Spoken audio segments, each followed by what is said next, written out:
സാന്നിധ്യത്തിനും നിന്റെ അഭിഷേകത്തിനും നിന്റെ അനുഗ്രഹിക്കുന്ന കരങ്ങൾക്കുമായി സ്തോത്രം. എബ്രഹാം മുതലുള്ള സകല നീതിമാന്മാരും പ്രവാചകന്മാരും പഴയ നിയമത്തിലെ സകല വിശുദ്ധന്മാരും അങ്ങയെ ആരാധിച്ചല്ലോ. ക്രിസ്തുയേശുവിൽ തുറക്കപ്പെട്ട സ്വർഗീയ കവാടത്തിങ്കൽ അവൻ്റെ മുറിക്കപ്പെട്ട ശരീരത്തിലൂടെയും ചിന്തപ്പെട്ട രക്തത്തിലൂടെയും മനോധൈര്യത്തോടെ കടന്നുവന്ന് അങ്ങയെ ആരാധിക്കുന്ന പുതിയ നിയമത്തിലെ വിശുദ്ധ ധീരന്മാരോടൊപ്പം പരിശുദ്ധ മറിയത്തോടും സകല ദൂതന്മാരോടൊപ്പം ഞങ്ങൾ അങ്ങയെ ആരാധിക്കുന്ന പിതാവേ, ഞങ്ങൾ അങ്ങയെ ആരാധിക്കുന്ന ഞങ്ങളുടെ കർത്താവും രക്ഷകനുമായ മിശിഹായെ, ഞങ്ങൾ അങ്ങയെ ആരാധിക്കുന്ന ദൈവത്തിൻ്റെ പരിശുദ്ധാത്മാവേ, എല്ലാ തിന്മകളും അസ്വസ്ഥതകളും യേശുവിൻ്റെ നാമത്തിൽ ഈ സമൂഹത്തിൽ നിന്ന് മാറിപ്പോകട്ടെ. ദൈവാത്മാവേ, ദാസനെ വിശുദ്ധീകരിച്ച് ഉപയോഗിക്കണമേ കർത്താവേ. ഞങ്ങളുടെ ഹൃദയത്തിൻ്റെ കണ്ണുകളെ തുറക്കണം കർത്താവേ. ഞങ്ങളെ അങ്ങ് പഠിപ്പിക്കണം. മറിയത്തെ പഠിപ്പിച്ചതുപോലെ ഞങ്ങളെയും അങ്ങ് പഠിപ്പിക്കണമേ എന്ന് പ്രാർത്ഥിക്കുന്നു. നിന്റെ ശരീരവും രക്തവും ഞങ്ങൾക്ക് നൽകുവാൻ തക്കത് ഞങ്ങളെ സ്നേഹിച്ച ദൈവമേ, ഞങ്ങളുടെ ശരീരവും രക്തവും നിനക്ക് നൽകി നിന്നെ സ്നേഹിക്കുവാൻ ഞങ്ങളെ സഹായിക്കണമെന്ന് ഞങ്ങൾ പ്രാർത്ഥിക്കുന്നു. പ്രാർത്ഥന കേട്ട കൃപയ്ക്കായി സ്തോത്രം ചെയ്യുന്നു. കൃപ നിറഞ്ഞ മറിയമേ, നിനക്ക് സ്വസ്തി. കർത്താവ് അങ്ങയുടെ കൂടെ സ്ത്രീകൾ അനുഗ്രഹിക്കപ്പെട്ടവളാകുന്നു. അങ്ങയുടെ ഉദരത്തിൻ്റെ ഫലമായ ഈശോ അനുഗ്രഹിക്കപ്പെട്ടവനാണ്. പരിശുദ്ധമറിയമേ, തമ്പുരാൻ പാപികളായ ഞങ്ങൾക്ക് ഇപ്പോഴും ഞങ്ങളുടെ സമയത്ത് തമ്പുരാനോട് അപേക്ഷിക്കുന്നു. പിതാവിനും പുത്രനും പരിശുദ്ധാത്മാവിനും സ്തുതി. അങ്ങനെയല്ല, ആദിയിലെ പോലെ ഇപ്പോഴും എപ്പോഴും എന്നേക്കും ആമേൻ. സൂപ്പർഫാസ്റ്റ് ബസ്സലും പോലെ യാത്ര ചെയ്യുന്നു. പറഞ്ഞ പിതാവിനും പുത്രനും പരിശുദ്ധാത്മാവിനും സ്തുതി. പിതാവിനും പുത്രനും പരിശുദ്ധാത്മാവിനും സ്തുതി. പരിശുദ്ധ പരമദിവികാരുണ്യത്തിന് ഹല്ലേലൂയ. ഒന്ന് എണീറ്റിട്ട് പെട്ടെന്ന് ഇരിക്കാമോ? ഒന്നുകൂടെ ഇരിക്കാത്തവർ ഒന്ന് എണീക്കാത്തവർ ഇരുന്ന് പ്രൈസ് ദി ലോർഡ്. നന്നായിട്ട് കൈകടിച്ച് കർത്താവിനെ നോക്കട്ടെ.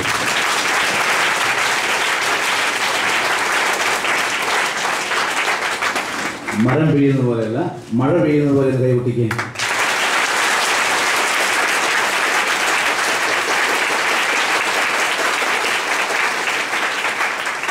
പരിപ്പോടെ ഉണ്ടാക്കുന്നത് പോലെയല്ല, കാക്കയെ ഓടിക്കുന്ന പോലെ കൈകൊട്ടിക്കുക.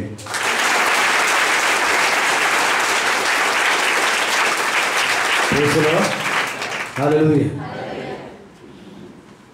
ഉപവാസ ദിവസം പരിപ്പോടെ പറ്റി പറയുന്നത് മോശമാണെന്ന് എനിക്കറിയാം. പ്രിയപ്പെട്ട ദൈവജനമേ, നീ ആരെയും ഉണർത്താൻ പോകുന്നില്ല. ഇന്ന് വചനം നേരെ ഇങ്ങ് പറയുക മാത്രമേ ഉള്ളൂ. നിങ്ങൾക്ക് ആർക്കെങ്കിലും താല്പര്യമുണ്ടെങ്കിൽ നിങ്ങൾ കൂട്ടുകാരെ ഉണർത്താനായിട്ട് സാധിക്കും. നിങ്ങളുടെ ഇഷ്ടത്തിന് എവിടെയാണ്. Price the Lord. ഹല്ലേലൂയ, ഹല്ലേലൂയ. ഒത്തിരി ആളുകൾ കുറവുണ്ടല്ലോ. കർത്താവായ യേശു ക്രിസ്തുവിൻ്റെ ശരീരരക്തങ്ങളെ പറ്റിയുള്ള വചനധ്യാനമാണ് നാം ഇപ്പോൾ ഇവിടെ ചെയ്യുക. വിശുദ്ധ കുർബാനയുടെ രഹസ്യങ്ങളിലേക്ക് ഇന്ന് ദൈവത്തിൻ്റെ പരിശുദ്ധാത്മാവ് നമ്മെ ക്ഷണിക്കുകയാണ്. ഇന്ന് ശ്രദ്ധിക്കണം, നമ്മൾ കഴിഞ്ഞ ദിവസങ്ങളെല്ലാം കണ്ടത് ക്രിസ്തു യേശുവിൻ്റെ പീഡാസഹനത്തിൻ്റെയും കുരിശുമരണത്തിൻ്റെയും ഉത്ഥാനത്തിൻ്റെയും യോഗ്യതയിലാണ് സകല കാര്യങ്ങൾ നമ്മുടെ ജീവിതത്തിൽ നടക്കുന്നത്. അഥവാ അതിൻ്റെ അടിസ്ഥാനത്തിലാണ് ദൈവം കാര്യങ്ങൾ ചെയ്യുന്നത് നാം കാണുകയുണ്ടായി. പ്രിയപ്പെട്ട ദൈവജനമേ, നമുക്ക് ദൈവത്തിൻ്റെ വചനത്തിലേക്ക് പോകാം. പൊതുവായി അറിയാവുന്ന വചനങ്ങളാണെങ്കിൽ ഞാൻ അതിൻ്റെ ഉദ്ധരണി റെഫറൻസ് തരുന്നില്ല, പറയുക മാത്രമേ ഉള്ളൂ. Price the Lord. സമയം ലാഭിക്കാൻ വേണ്ടിയിട്ട്. ഹല്ലേലൂയ. ഈശോ തൻ്റെ അന്ത്യത്താഴ രാത്രിയിൽ തൻ്റെ ശിഷ്യന്മാരോടൊപ്പം പെസഹ ഭക്ഷിക്കുകയാണ്. പ്രിയപ്പെട്ട ദൈവജനമേ, 4 കാസകളാണ്, 4 പാനപാത്രമാണ് യഹൂദന്മാർ സാധാരണ അവരുടെ പെസഹ ദിവസം കുടിക്കുന്നത്.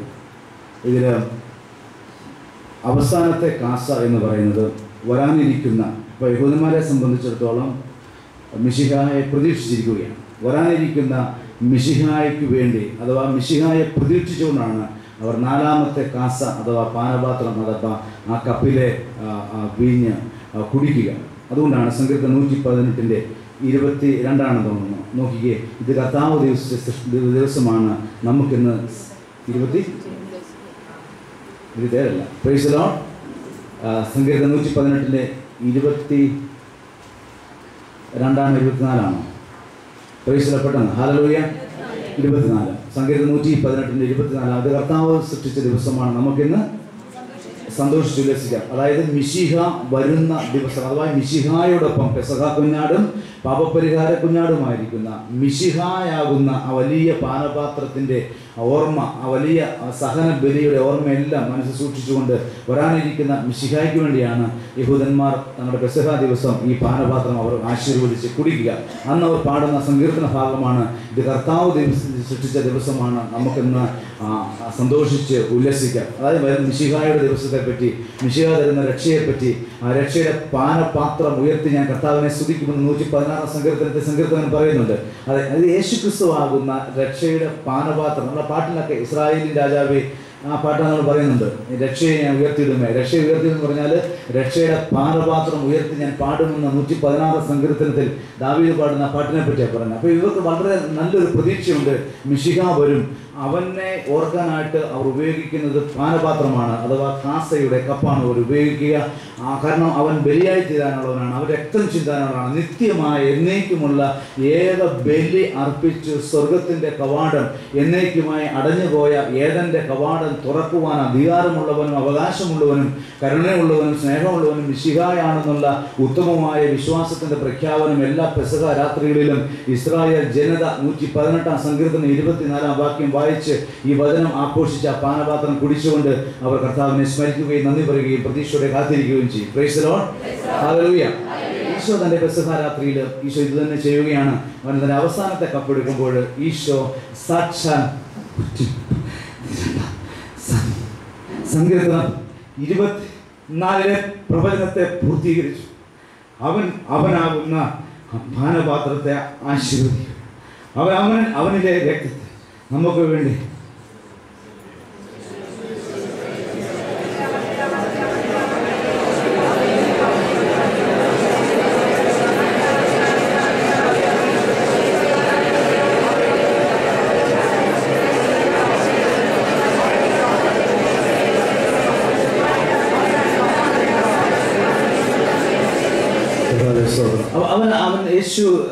അവൻ ആ രാത്രിയിൽ വലിയൊരു സ്വപ്നം, സ്വർഗത്തിൻ്റെ പിതാവിൻ്റെ പരിശുദ്ധ തൃത്വത്തിൻ്റെ മാനവരക്ഷയുടെ വലിയ സ്വപ്നത്തിൻ്റെ കാസ, എല്ലാ ജനതയും കാത്തിരുന്ന നല്ലവനും രക്ഷകനും കർത്താവുമായ ഇമ്മാനുവലായ മിശിഹായ ക്രിസ്തു ആ സ്വപ്നങ്ങളെല്ലാം തൻ്റെ ഉള്ളംകൈയിലെടുത്ത് അവനെ കപ്പനെ ആശീർവദിച്ചുകൊണ്ട് പറയും, ഇത് പുതിയ ഉടമ്പടിയുടെ പാനപാത്രമാണ്.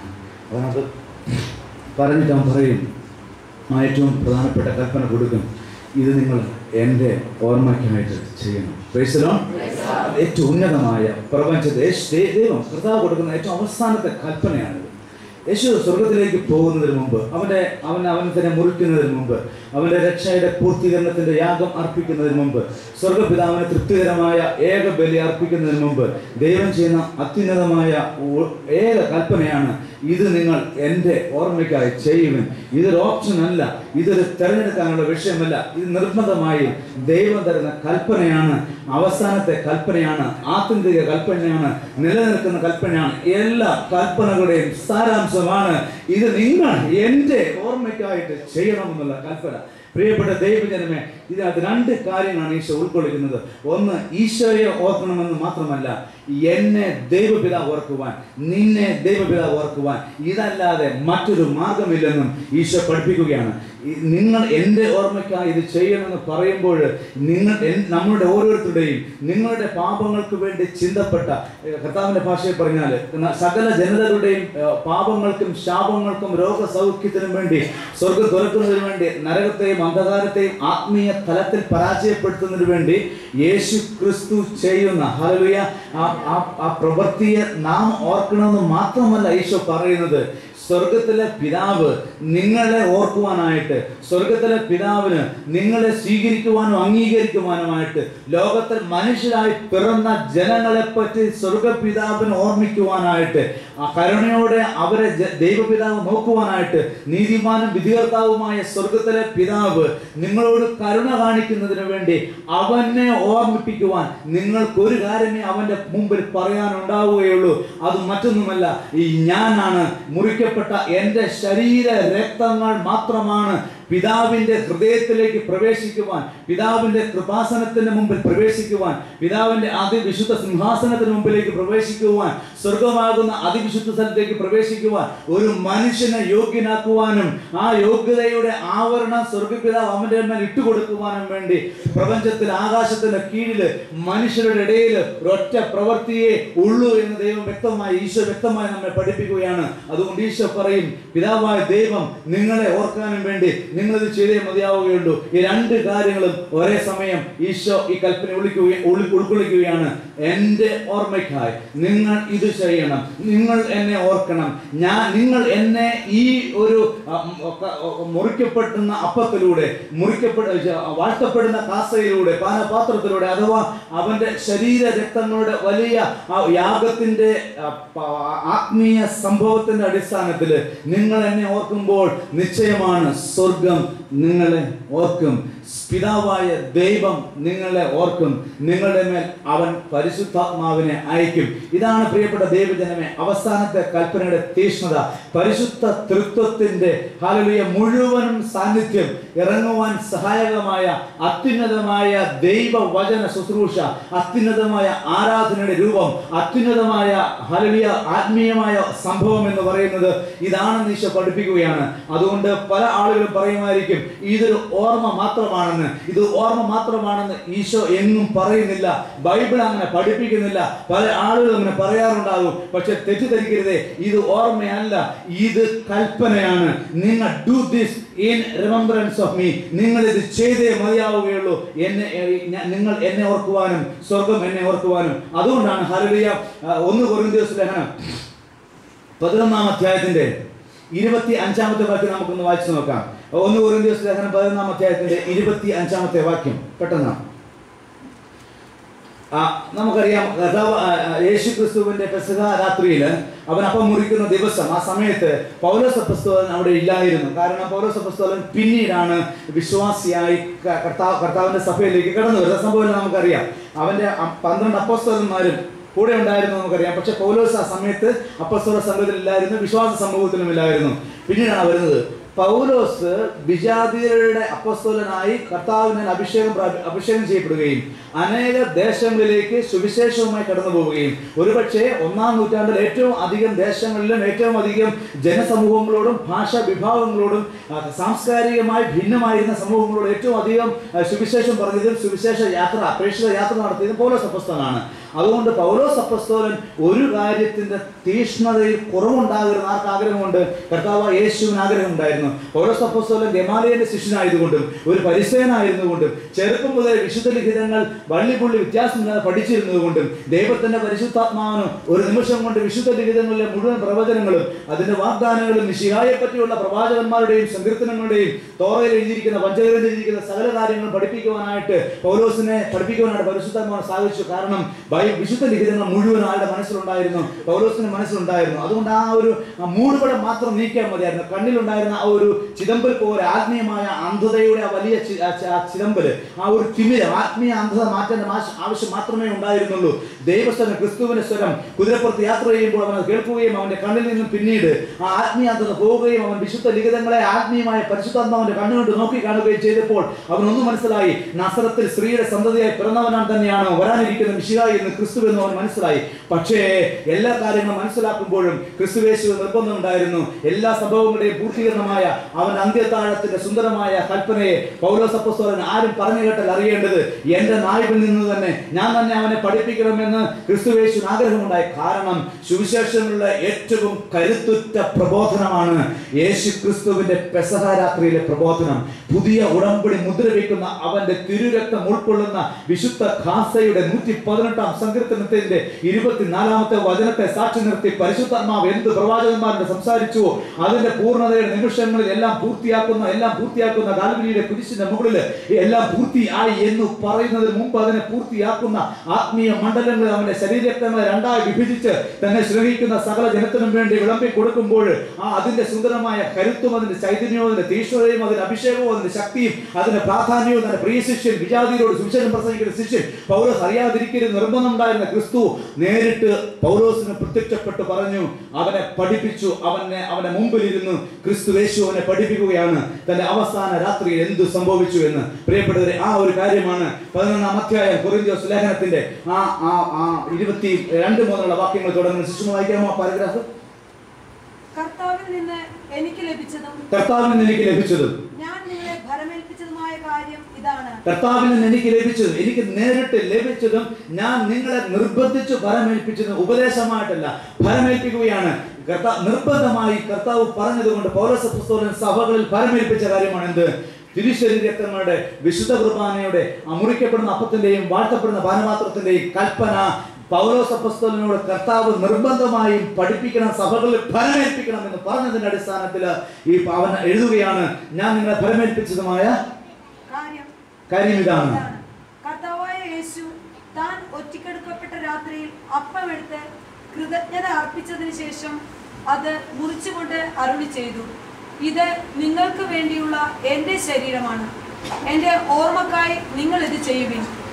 അപ്രകാരം തന്നെ അത്താഴത്തിനു ശേഷം പാനപാത്രം എടുത്ത് അരുളി ചെയ്തു, ഇത് എൻ്റെ രക്തത്തിലുള്ള പുതിയ ഉടമ്പടിയാണ്, നിങ്ങൾ ഇത് പാനം ചെയ്യുമ്പോഴെല്ലാം എൻ്റെ ഓർമ്മയ്ക്കായി ചെയ്യുവിൻ.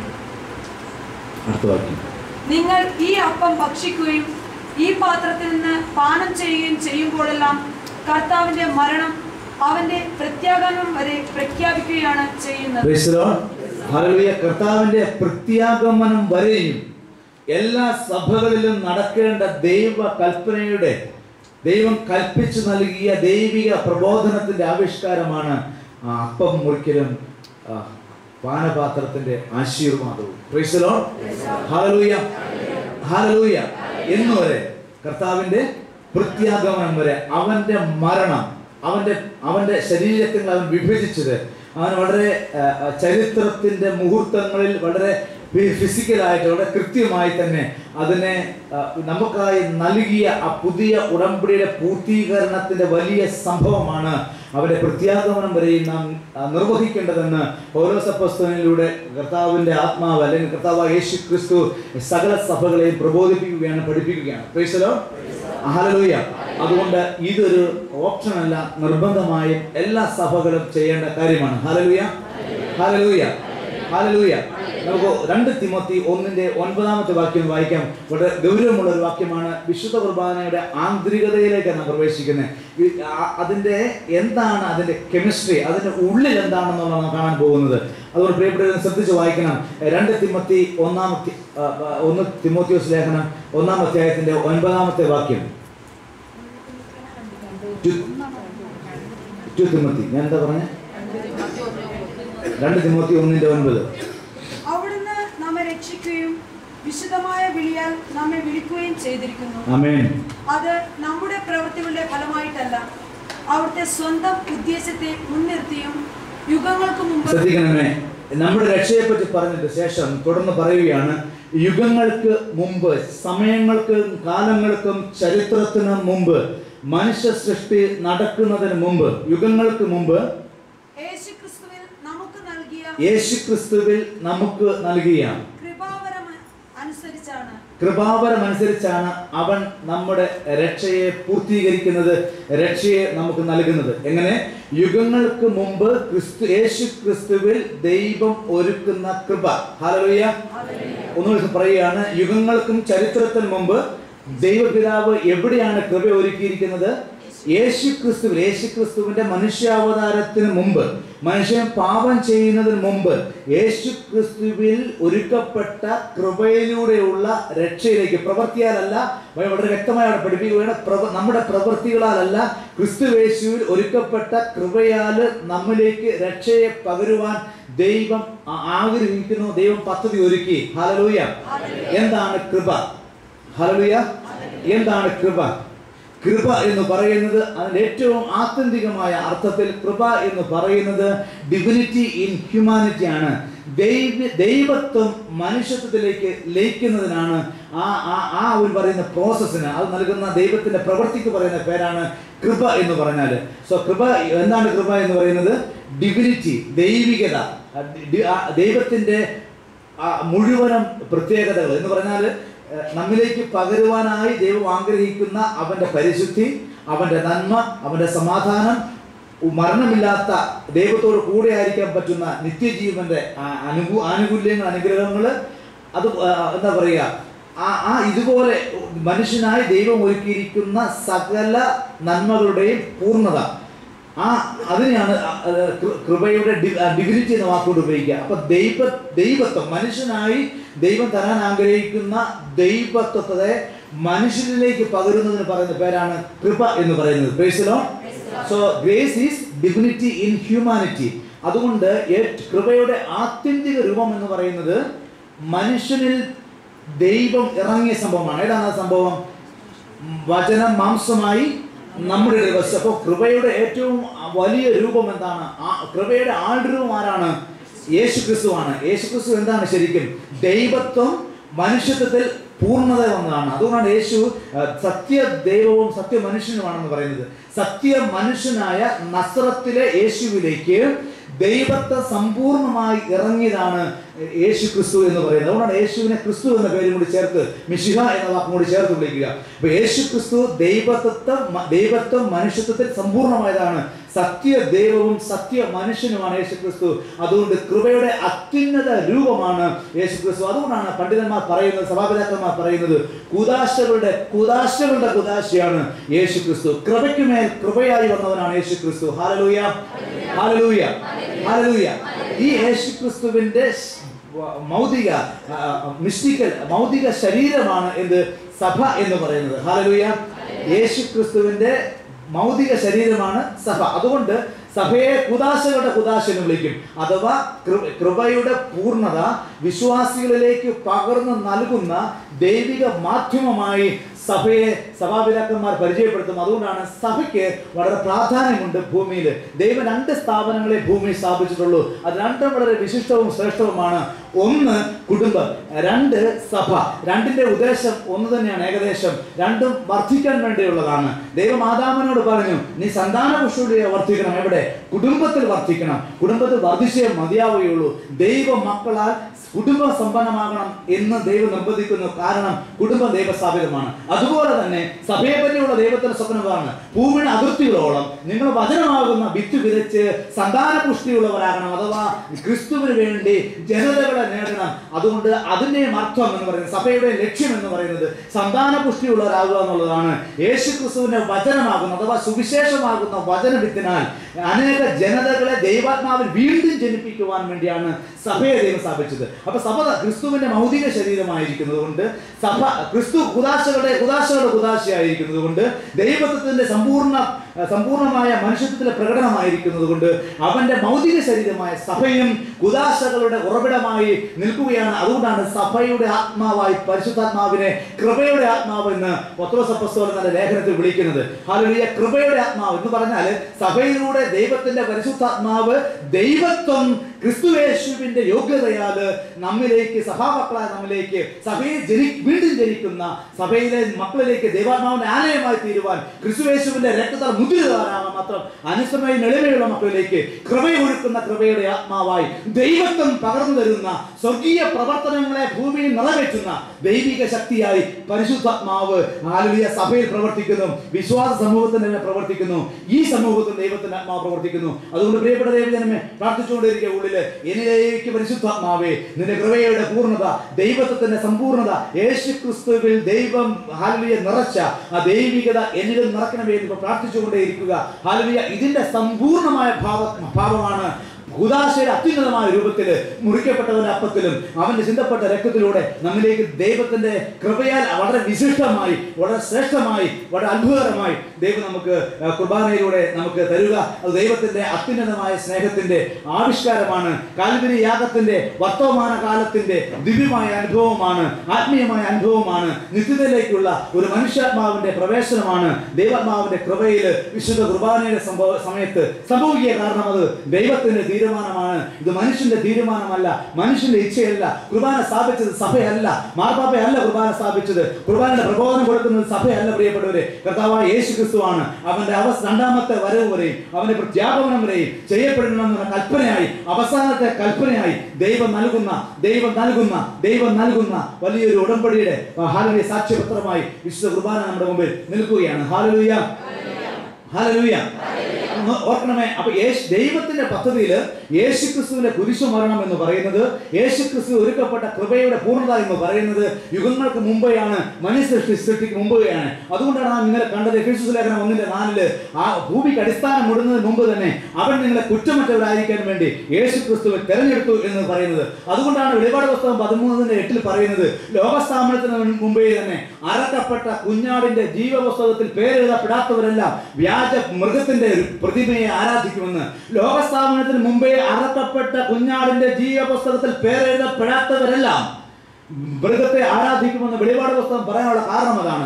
ദൈവത്തിന്റെ സമ്പൂർണമായ സ്നേഹത്തിന്റെ പദ്ധതിയിൽ യേശുക്രിസ്തുവാകുന്ന കുഞ്ഞാട് അർപ്പിക്കപ്പെട്ടത് ഹല്ലേലൂയ BC AD 29 പീലാത്തോസിന്റെ കാലത്തല്ല അതിന് ആത്മീയ തലത്തിൽ സംഭവിക്കുന്നത്, മറിച്ച് യുഗങ്ങൾക്ക് മുമ്പേ അത് സംഭവിച്ചതാണ്. ലോകസ്ഥാപനത്തിന് മുമ്പേ അറക്കപ്പെട്ട പരിശുദ്ധനായ കുഞ്ഞാടിന്റെ ജീവപുസ്തകത്തിൽ, അതെ, കുഞ്ഞാടിനെ ജീവപുസ്തകമുള്ളൂ, കുഞ്ഞാടിനെ ജീവപുസ്തകത്തിൽ പേരെഴുതപ്പെടാൻ സാധിക്കുകയുള്ളൂ. കുഞ്ഞാടുകളുടെ മാത്രമേ ജീവന്റെ പുസ്തകത്തിൽ പേരെഴുതപ്പെടാനുള്ള യോഗ്യത ലഭിക്കുകയുള്ളൂ എന്ന് അവസാനത്തെ പുസ്തകത്തിലും ദൈവം സാക്ഷ്യപ്പെടുത്തി പറയുകയാണ്. അതുകൊണ്ട് പ്രിയപ്പെട്ട ദൈവജനമേ, ഈ അത്ഭുതകരമായ ദൈവിക വെളിപാടുകളുടെയും വിശ്വാസ ബോധത്തിന്റെയും ഏറ്റവും അത്യുത്തമമായ ഏറ്റവും ശ്രേഷ്ഠമായ ആവിഷ്കാരമാണ് ആത്മാവിന്റെ പ്രവൃത്തിയായി ദൈവത്തിന്റെ കൃപയാലും കരുണയാലും ആത്മാവിന്റെ സാന്നിധ്യത്താലും പിതാവിനെ സന്തോഷിപ്പിക്കുന്ന പ്രവൃത്തിയായി വിശുദ്ധ കുർബാന നമ്മുടെ മുമ്പിൽ ദൈവം നിർത്തുകയാണ്. ഇതൊരു ചടങ്ങായി, ഒരു കൽപ്പനയുടെ അനുസരണമായി ഇതിനെ കണ്ട് ഇതിനെ പ്ലാസ്റ്റിക് ഒരു കുർബാനയാക്കി മാറ്റരുതെന്ന് ദൈവത്തിന്റെ പേരിൽ, ദൈവത്തിന്റെ നാമത്തിൽ കാൽ പിടിച്ച് അപേക്ഷിക്കുകയാണ്. സഭ പറഞ്ഞതുകൊണ്ടല്ല കുർബാനയാകുന്നത് പ്രിയപ്പെട്ടവരെ, ഒരു ദൈവം മുറിക്കപ്പെട്ടതുകൊണ്ടാണ്. എന്താണ് നാം ദൈവത്തിന്റെ വചനത്തിൽ വായിക്കുന്നത്? യോഹന്നാൻ സുവിശേഷം 1:1 നാം ഇങ്ങനെ വായിക്കും, ആദ്യം വചനം ഉണ്ടായിരുന്നു, വചനം ദൈവത്തോടു കൂടിയായിരുന്നു, വചനം ദൈവമായിരുന്നു, വചനം ആരായിരുന്നു? ദൈവമായിരുന്നു. വീണ്ടും 14 പറയുകയാണ്, വചനം മാംസമായി നമ്മുടെ ഇടയിൽ വസിച്ചു. എന്ത് മാംസമായി? വചനം മാംസമായി നമ്മുടെ ഇടയിൽ വസിച്ചു. ഒന്ന് ശ്രദ്ധിക്കണമേ, വചനം നിത്യമാണ്, വചനം എറ്റേണലാണ്, വചനം എന്നേക്ക് നിലനിൽക്കുന്നതാണ്. ഈ എന്നേക്ക് നിലനിൽക്കുന്ന ദൈവമായ വചനം എന്തായി മാറി? മാംസമായി മാറി. ഈ മാംസമായി മാറിയ ക്രിസ്തു യേശുവിന്റെ ശരീരത്തിന്റെ മാംസത്തിന്റെ കെമിസ്ട്രി എന്താണ്? ഹല്ലേലൂയ, ഹല്ലേലൂയ, ഹല്ലേലൂയ. നമ്മുടെ ശരീരത്തിന്റെ കെമിസ്ട്രി എന്താണ്? നാം പൊടിയാണ്. എന്നാൽ യേശുക്രിസ്തുവിന്റെ മാംസത്തിന്റെ കെമിസ്ട്രി എന്താണ്? യേശുക്രിസ്തുവിന്റെ മാംസത്തിന്റെ ആത്യന്തിക രൂപം എന്താണ്? അത് വചനമാണ്. ആ വചനം എന്താണ്? നിത്യമാണ്. ആ വചനം ആരാണ്? ദൈവമാണ്. അതുകൊണ്ട് വചനമായ, ദൈവമായ, നിത്യമായ വചനത്തിന്റെ മാംസരൂപമാണ് എന്ത്? യേശു ക്രിസ്തു എന്ന് പറയുന്നു. ഈ യേശു ക്രിസ്തു അവസാനത്തെ രാത്രിയിൽ അപ്പം എടുത്തിട്ട് പറഞ്ഞു, ഇതെന്റെ ശരീരമാണെന്ന് പറഞ്ഞു. അപ്പൊ എന്താ അവിടെ സംഭവിക്കുന്നത്? അവിടെ എന്താ സംഭവിച്ചത്? എന്താ യേശു പറഞ്ഞത്? യേശു എന്താ പറഞ്ഞത്? ഒന്ന് ശ്രദ്ധിച്ചേ. വചന മാംസമായി. ഈ മാംസമായ ക്രിസ്തു അപ്പം എടുത്തിട്ട് പറയുകയാണ്, ഇത് എന്റെ ശരീരമാണ് എന്ന് പറഞ്ഞാൽ എന്താ അർത്ഥം? എന്താണ്? അവൻ കയ്യിലെടുത്ത് പറഞ്ഞ അപ്പം എന്തായി മാറി? അവന്റെ ശരീരമായി മാറി. എങ്കിൽ ആ അപ്പം ശരിക്കും എന്തായിട്ടാ മാറിയത്? യേശു ക്രിസ്തുവിന്റെ ശരീരം എന്താണ്? വചനമാണ്. ഇതെന്റെ ശരീരമാണെന്ന് യേശു ദൈവം പറഞ്ഞെങ്കിൽ, അങ്ങനെയെങ്കിൽ ആ അപ്പം ദൈവികതയില്, ആത്മീയതയില്, സൃഷ്ടാവിന്റെ കയ്യിൽ ഇപ്പൊ എന്തായിട്ടാണ് നിൽക്കുന്നത്? വചനമായിട്ടാണ് നിൽക്കുന്നത്. വചനം നിത്യമാണോ? അതുകൊണ്ട് യേശു ഇതെന്റെ ശരീരമാണെന്ന് പറഞ്ഞ വചനം നിത്യമാണ്. അവന്റെ ശരീരം വചനമാണ്. ഇതെന്റെ ശരീരമാണെന്ന് പറഞ്ഞപ്പോൾ ആ പറഞ്ഞ അപ്പം ദൈവികതയിൽ സൃഷ്ടാവിന്റെ വചനപ്രകാരം അതും എന്തായി മാറി? വചനമായി മാറി. എങ്കിൽ വചനം നിത്യമാണെങ്കിൽ ഇതെന്റെ ശരീരമാണെന്ന് പറഞ്ഞത് നിത്യമായി മാറി. മനസ്സിലായോ? Hallelujah, hallelujah. യേശു ക്രിസ്തുവിന്റെ ശരീരം വചന മാംസമായതാണ്. സമ്മതിച്ചോ? ഈ യേശു ക്രിസ്തു തന്റെ അന്ത്യ അത്താഴ സമയത്ത് അപ്പം കയ്യിലെടുത്തിട്ട് പറഞ്ഞു, ഇതെന്റെ ശരീരമാണ്. യേശുവിന്റെ ശരീരം എന്തായിരിക്കും? വചനമാണ്. വചനം എന്താണ്? നിത്യമാണ്. ഇതെന്റെ ശരീരമാണെന്ന് പറഞ്ഞത് പറഞ്ഞ ആ വാക്കൊരു വചനമാണ്. അതിനപ്പുറം യേശു ഇതെന്റെ ശരീരമാണെന്ന് പറഞ്ഞപ്പോൾ അത് ശരീരമായി മാറിയപ്പോൾ ആ ശരീരം എന്തായി മാറി? വചനമായി മാറി. ആ വചനം എന്താണ്? നിത്യമാണ്. അതുകൊണ്ട് അന്നത്തെ പെസഹ രാത്രിയില്, അവസാന അത്താഴ രാത്രിയില് അവർ ഇതെന്റെ ശരീരമാണെന്ന് പറഞ്ഞ സംഭവം നിത്യമായി മാറി. അതുകൊണ്ട് വിശുദ്ധ കുർബാന എന്ന് പറയുന്നത് ബലിയുടെ ആവർത്തനമല്ല. യേശു ക്രിസ്തു പറഞ്ഞ ആ വചനത്തിലേക്കുള്ള ഒരു മനുഷ്യന്റെ പ്രവേശനമാണ്. നിത്യതയിലേക്ക് ഒരു വിശ്വാസിയെ നിത്യമായ ദൈവം, ആൽഫയും ഒമേഗയുമായ ദൈവം പരിശുദ്ധാത്മാവിന്റെ പ്രവർത്തനത്താൽ എടുത്തുകൊണ്ട് പോകുന്ന ഉദാശയാണ് വിശുദ്ധ കുർബാന. That is not an enactment of the very sacrifice of the Lord on the cross of Calvary. No, it's a mistake. അതൊരു തെറ്റായ ധാരണയാണ്. ഹല്ലേലൂയ.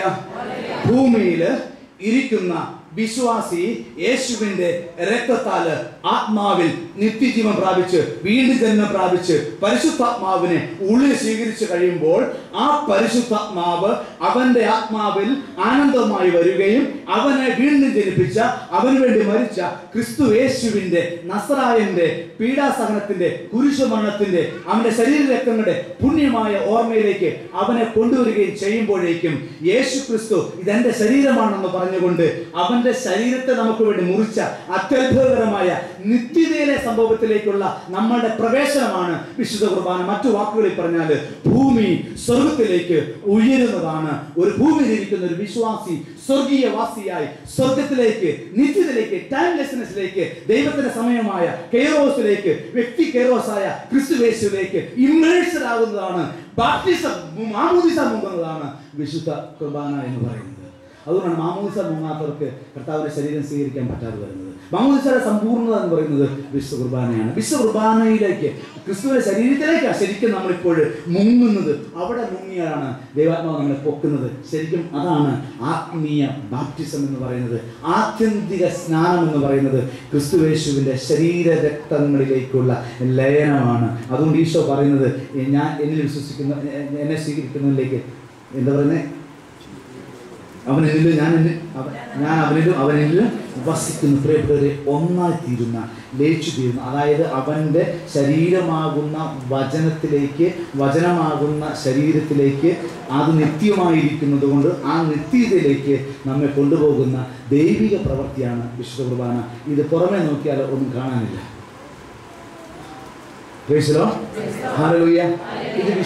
അതാണ് ഈശോ പറയുന്നത്, നീ എന്നെ കണ്ടതുകൊണ്ട് വിശ്വസിച്ചു, കാണാതെ വിശ്വസിക്കുന്നവർ ഭാഗ്യവാന്മാർ എന്ന്. ഹല്ലേലൂയ, ഹല്ലേലൂയ, ഹല്ലേലൂയ. ഇത് ദൈവത്തിന്റെ വചനത്തിൽ വിശ്വസിക്കുമ്പോൾ സംഭവിക്കുന്ന, അല്ലെങ്കിൽ വിശ്വസിക്കുമ്പോൾ ദൈവം അനുവദിക്കുന്ന അത്ഭുതകരമായ അനുഗ്രഹമാണ് ഈ ഒരു സംഭവം, അല്ലെങ്കിൽ ഈ ഒരു അനുഗ്രഹം എന്ന് പറയുന്നത്. Price the Lord. ഹല്ലേലൂയ, ഹല്ലേലൂയ, ഹല്ലേലൂയ, ഹല്ലേലൂയ. കുറച്ച് ലളിതമാക്കി പറയാമോ നോക്കാം. ലളിതമായി പറഞ്ഞ ഒരു പക്ഷേ കുറച്ച് കടുപ്പമാകാൻ സാധ്യതയുണ്ട്. ദൈവം പറഞ്ഞു, ഉൽപ്പത്തി പുസ്തകം 1:28 ദൈവം എന്താ പറഞ്ഞത്? സന്താന പുഷ്ടിയുള്ളവരായി പെരുകുക. Hallelujah, hallelujah. ഈ വചനമാണ് മക്കളെ ജനിപ്പിക്കുന്നത്. ദമ്പതികളുടെ ദാമ്പത്തിക ധർമാനുഷ്ഠാനത്തിൽ കുഞ്ഞുങ്ങളെ ജനിപ്പിക്കുന്നത് ദൈവത്തിൻ്റെ ഈ വചനമാണ്. Price the Lord. സന്താന പുഷ്ടിയുള്ളവരായി പെരുകുവൻ എന്നുള്ള വചനമാണ് എന്ത് ചെയ്യുന്നത്? മനുഷ്യ കുഞ്ഞുങ്ങൾക്ക് മാംസം കൊടുക്കുന്നത് ഈ വചനമാണ്. വെളിച്ചമുണ്ടാകട്ടെ എന്ന് പറയുന്ന വചനം വെളിച്ചം കൊണ്ടുവന്നോ?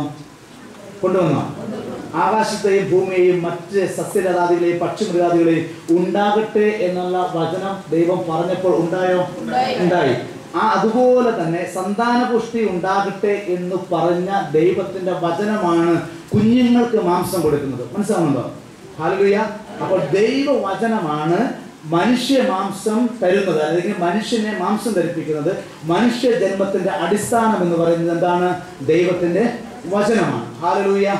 കപ്പയും കഞ്ഞിയും അരിയും പിണ്ണാക്കും ഉരുളക്കിഴങ്ങും ഒക്കെ കഴിച്ച് ജീവിക്കുന്ന മനുഷ്യനില്, ആ മനുഷ്യന്റെ സ്ത്രീയുടെ ഉദരത്തില് ദൈവത്തിന്റെ വചനമാണ് പുതിയൊരു മനുഷ്യനെ രൂപപ്പെടുത്തുന്നത്. മനസ്സിലാവുന്നുണ്ടോ? അതിന്റെ വചനം ഉൽപ്പത്തി 1:28. അതുകൊണ്ട് ഏതെങ്കിലും കുഞ്ഞുങ്ങളില്ലാത്ത സഹോദരിമാരുടെ ഉണ്ടെങ്കിൽ സഹോദരന്മാരുണ്ടെങ്കിൽ 1:28 ചൈതന്യം ഇപ്പോൾ ഏറ്റെടുത്തുള്ളൂ. ദൈവം വലിയ കാര്യങ്ങൾ പ്രവർത്തിക്കാൻ ആഗ്രഹിക്കുകയാണ്. അതുകൊണ്ട് ഒരു മനുഷ്യ ശരീരത്തിന് മറ്റൊരു മനുഷ്യ ശരീരത്തിന് രൂപം കൊടുക്കുന്നത് ഈ 1:28 ഉൽപ്പത്തി 1:28. അതുകൊണ്ട് ദൈവത്തിന്റെ വചനത്തിന് പ്രപഞ്ചത്തിലെ ഏതൊരു കാര്യവും സൃഷ്ടിക്കാൻ സാധിക്കും, മാംസത്തെയും സൃഷ്ടിക്കാൻ സാധിക്കും. സമ്മതിച്ചോ? ഹല്ലേലൂയ, ഹല്ലേലൂയ, ഹല്ലേലൂയ. എങ്കില് സാക്ഷാൽ ദൈവവും കർത്താവുമായ യേശു ക്രിസ്തു ഇത് എൻ്റെ ശരീരമാണെന്ന് പറഞ്ഞാൽ ആ വചനം യേശു ക്രിസ്തുവിന്റെ ശരീരത്തെ സൃഷ്ടിക്കുമോ? പ്രിയപ്പെട്ടവർ, എന്തുകൊണ്ട് നമ്മുടെ അനുദിന ജീവിതത്തിൽ സംഭവിക്കുന്ന ഉൽപ്പത്തി പുസ്തകം 1:28 മനുഷ്യനെ മാംസം ധരിപ്പിക്കുന്ന ദൈവവചനം മനുഷ്യ ശരീരത്തിൽ മാംസം കൊടുക്കുമെന്ന് വിശ്വസിക്കാൻ മാത്രം നമുക്ക് അതിബുദ്ധി ഉണ്ടെങ്കിൽ അല്ലെങ്കിൽ ബുദ്ധിക്കുറവുണ്ടെങ്കിൽ, എന്തുകൊണ്ട് ദൈവം ഒരു വചനം പറഞ്ഞാൽ അത് ക്രിസ്തുവിന്റെ ശരീരമായി മാറുമെന്നുള്ള കാര്യം നാം എന്തിന് സംശയിക്കണം? പ്രിയപ്പെട്ട ദൈവജനമേ, മനുഷ്യനെ ശരീരം ധരിപ്പിക്കുവാൻ ദൈവത്തിന് അവന്റെ വചനത്താൽ സാധ്യമാണെങ്കിൽ യേശു ക്രിസ്തുവിന് തന്റെ വചനത്താൽ, ദൈവമായ യേശു ക്രിസ്തുവിന് തന്റെ വചനത്താൽ ഏതൊരു വസ്തുവിലും അവന്റെ ശരീരത്തെ നിക്ഷേപിക്കുവാനും അതിനെ അവന്റെ ശരീരമാക്കി മാറ്റുവാനും സാധിക്കും. ഇതാണ് രണ്ടാമത്തെ കാര്യം. ഹല്ലേലൂയ. അതുകൊണ്ട് ഈശോ പറഞ്ഞു, ഇതെന്റെ ശരീരമാണ്. ഹല്ലേലൂയ. ഇതൊക്കെ ഈ പ്രശ്നങ്ങളൊക്കെ ഉണ്ടാകുമെന്ന് കർത്താവിന് അറിയാമായിരുന്നുകൊണ്ട് യേശുക്രിസ്തുവിന് അവസാനത്തെ വിരുന്നാണ് ഭൂമിയിലെ. ഹല്ലേലൂയ. അവന്റെ മരണത്തിന് മുമ്പുള്ള അവസാനത്തെ വിരുന്നാണ് അന്ത്യത്താഴ സമയം. ഹല്ലേലൂയ. അവന് ആദ്യത്തെ ഒരു വിരുന്നുണ്ടായിരുന്നു. അത് എവിടെയായിരുന്നത്? കാനായിലാണ് ആദ്യ വിരുന്ന് നടക്കുന്നത്. ഇത് രണ്ടും ഏകദേശം അതൊരു വിവാഹത്തിന്റെ പശ്ചാത്തലമാണ്. അവിടെ ഒരു വിവാഹ പശ്ചാത്തലം, ഒരു ഉടമ്പടിയാണ്. അതിന് ആ ഒരു സമൂഹത്തിലേക്കാണ് അന്നത്തെ എല്ലാ ബന്ധുക്കളും എല്ലാവരും വന്നിരിക്കുന്നത്, ക്രിസ്തു വന്നിരിക്കുന്നത് എന്ന് പറയുന്നത് പോലെ ആത്മീയതയുടെ അവസാനത്തെ ഒരു ഉടമ്പടിയുടെ വിരുന്ന് ക്രിസ്തു മണവാളനായും അവനിൽ ജനിക്കാനിരിക്കുന്ന സകല വിശ്വാസികളും മണവാട്ടികളുമായുള്ള ഒരു സ്വർഗീയ വിവാഹത്തിന്റെ വിരുന്നിന്റെ സമയമാണ് അന്ത്യത്താഴത്തിന്റെ സമയം, പെസഹ രാത്രി. ആദ്യത്തെ വിവാഹ വിരുന്നിന്റെ സമയത്ത് അവൻ പച്ചവെള്ളം എടുത്തിട്ട് പറഞ്ഞു, കലവറക്കാരനുണ്ട് കൊടുക്ക്, ഇത് നല്ല വീഞ്ഞാണ്. സംഭവിച്ചോ? എന്തുകൊണ്ടെന്നാണ് അവസാനത്തെ വിരുന്നില് സ്വർഗീയമായ വിവാഹത്തിന്റെ ക്രിസ്തു മണവാളനായും സഭ മണവാട്ടിയായും പൂത്തുലയുന്ന വിരിഞ്ഞു വരുന്ന ആ ഒരു സ്വർഗീയമായ വിവാഹ വിരുന്നിന്റെ തലത്തിൽ യേശു അതേ വീഞ്ഞെടുത്തിട്ട് ഇതെന്റെ രക്തമാണെന്ന് പറഞ്ഞാൽ എന്തുകൊണ്ടത് സംഭവിക്കില്ല?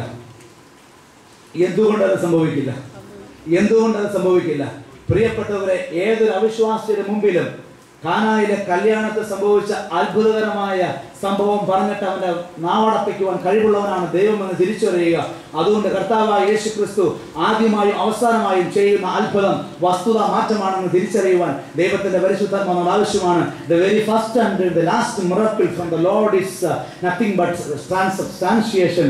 വസ്തുതയെ ഭേദം മാറ്റുന്നതാണ് അവന്റെ അത്ഭുതം എന്ന് പറയുന്നത്. അവൻ വെള്ളത്തെ വീഞ്ഞാക്കി, വീഞ്ഞിനെ അവന്റെ ജീവന്റെ രക്തമാക്കി മാറ്റി.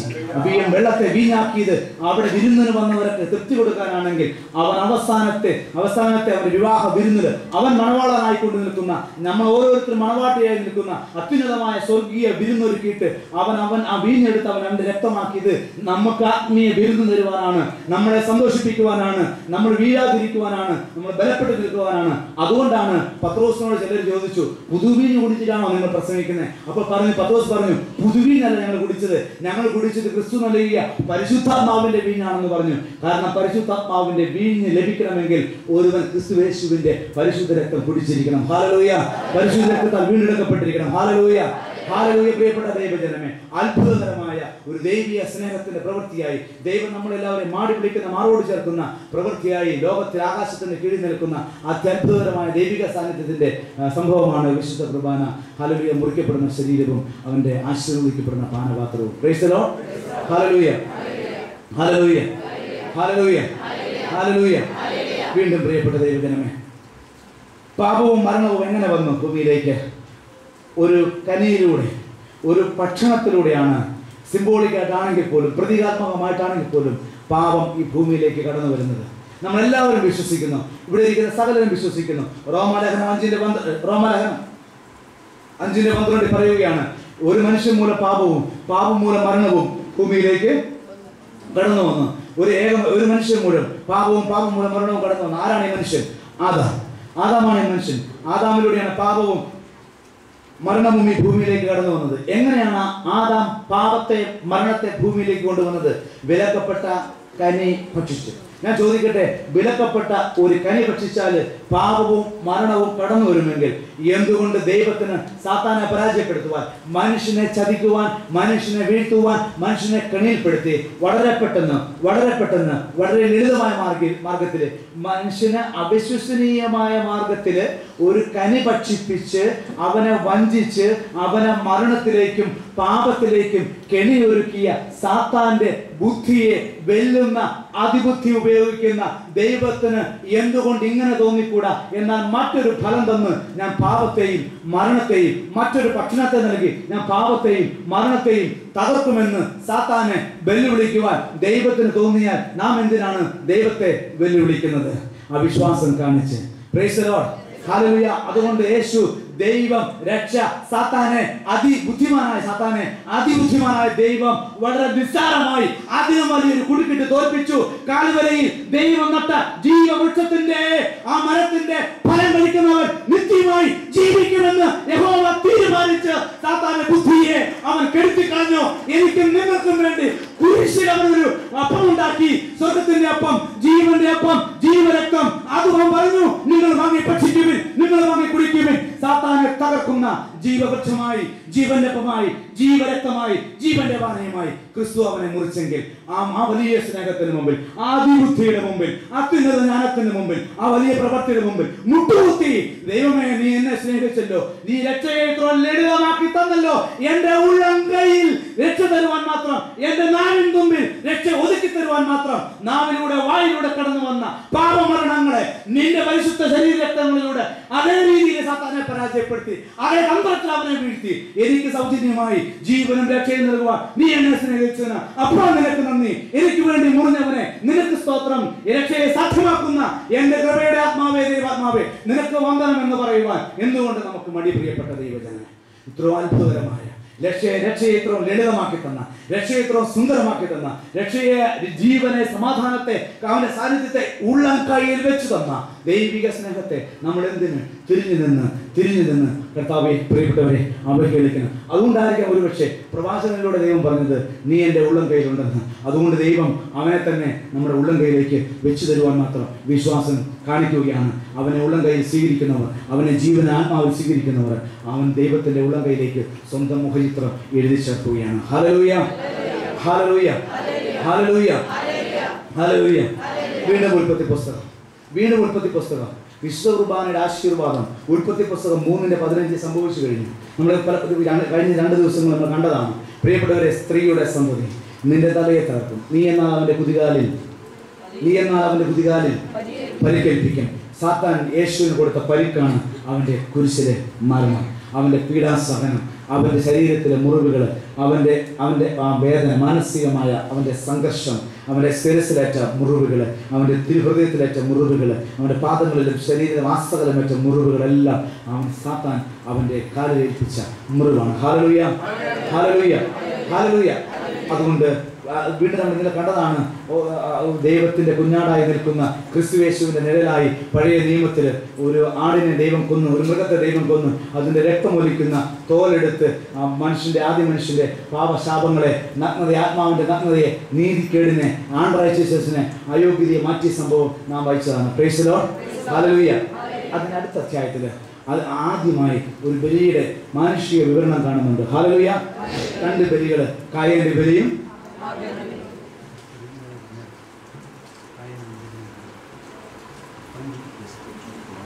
Hallelujah, praise the Lord, hallelujah.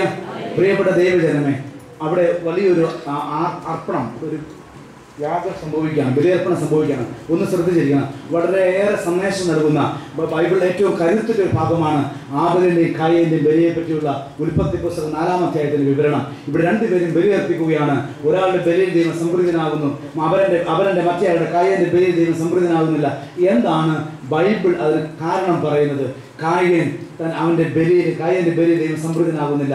ദൈവം അവനോട് പറയുന്നൊരു കാര്യമുണ്ട്, നീ എന്തിനാണ് വിഷാദിച്ചിരിക്കുന്നത്? നിന്റെ മുഖം എന്താണ് കറുത്തിരിക്കുന്നത്? ഉചിതമായി പ്രവർത്തിച്ചാൽ നീയും സ്വീകാര്യനാവുകയില്ലേ എന്നാണ് ചോദ്യം. എന്ത് അനൗചിത്യമാണ്, ഉചിതമല്ലാത്ത രീതിയിൽ എന്താണ് കായൻ പ്രവർത്തിച്ചത്? കായന്റെ സസ്യഫലങ്ങളിലുള്ള എന്തെങ്കിലും കേടുപാടുകളോ മോശമായ സസ്യഫലങ്ങളോ അല്ല. ഹല്ലേലൂയ. പ്രിയപ്പെട്ട ദൈവജനമേ,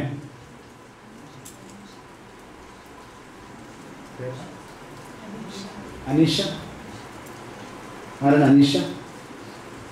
എല്ലാം പറഞ്ഞേക്കൂ.